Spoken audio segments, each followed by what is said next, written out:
Hey YouTubers, this is Don Duran with NSI Solutions, and I just wanted to make a quick video today to show you a trick I talked a customer through here recently.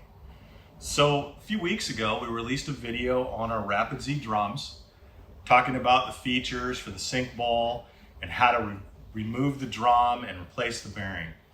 That's all well and good, but here recently over the 4th of July I had a customer contact me.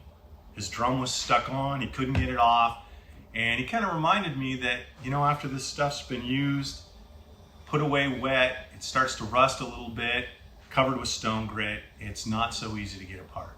So today I want to do a video, show you guys what I talked him through. Here's a drum, went and got this at the shop next door.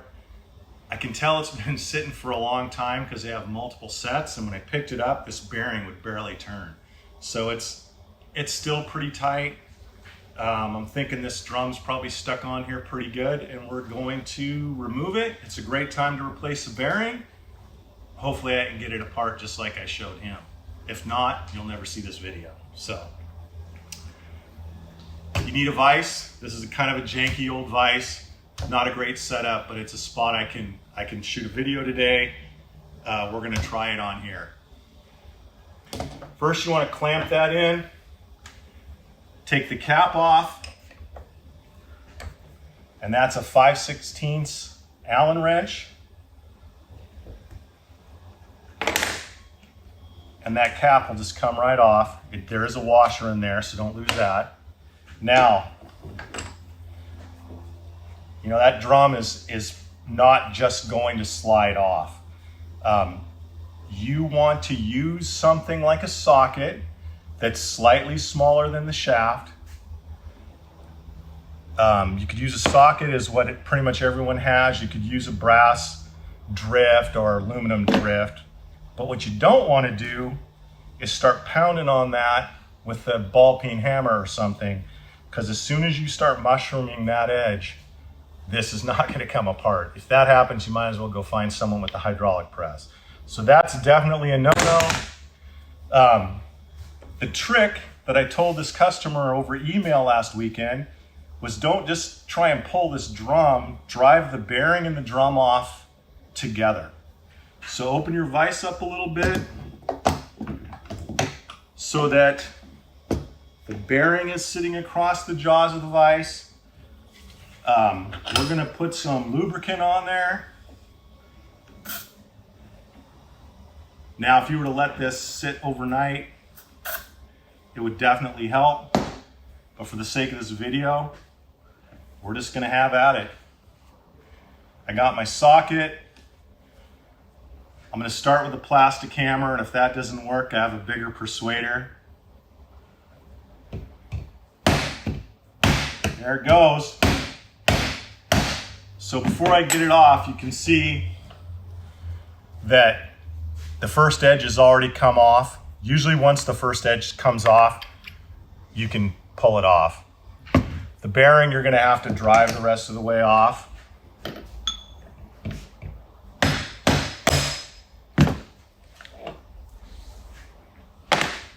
That, you could probably loosen that up and use it some more, but when you got it apart, you might as well replace it. Here's a new bearing. You can buy these on our website right there in the store. That one can go in the trash. Now, underneath that bearing is this little key. Don't lose that. That's what keeps your drum from rotating. This one's not going to come out. If it falls out, just put it back in. It has to go on before your bearing goes back on. Now I'm going to take, this is just a piece of Scotch-Brite just to get some of the crud off.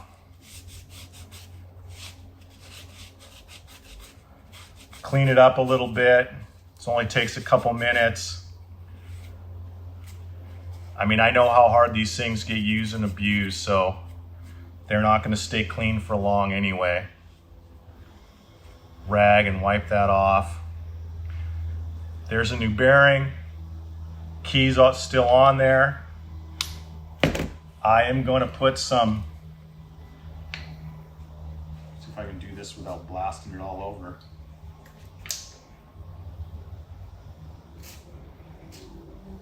That's just a little WD-40 to help that bearing slide on.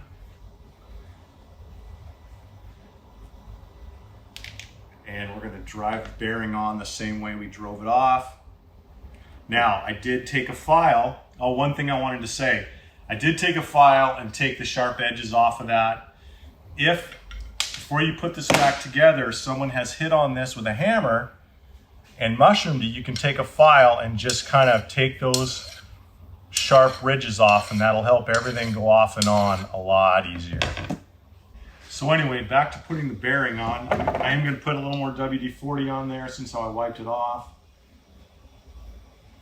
And the trick to getting the bearing on is to get it on square. Make sure you get it on square. Now, you can usually get it started tapping it on. You can feel it going down. And if it keeps moving, great. If it doesn't, I wouldn't keep working on it with the hammer because inevitably you'll get it crooked. Once that little key is sticking out, you can use the drum. Now we're going to put the drum on with side 2 up because it had side 1 up and we want to flip it. Anyway, put the drum back on, line up the key so it's the key is lining up with the slot there. And then we'll use the vise to push everything on straight with the drum.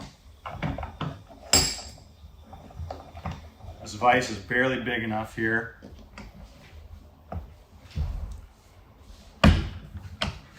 And then that will push everything on straight. And the drum's on, the bearing's seated. And we can just put the cap back on.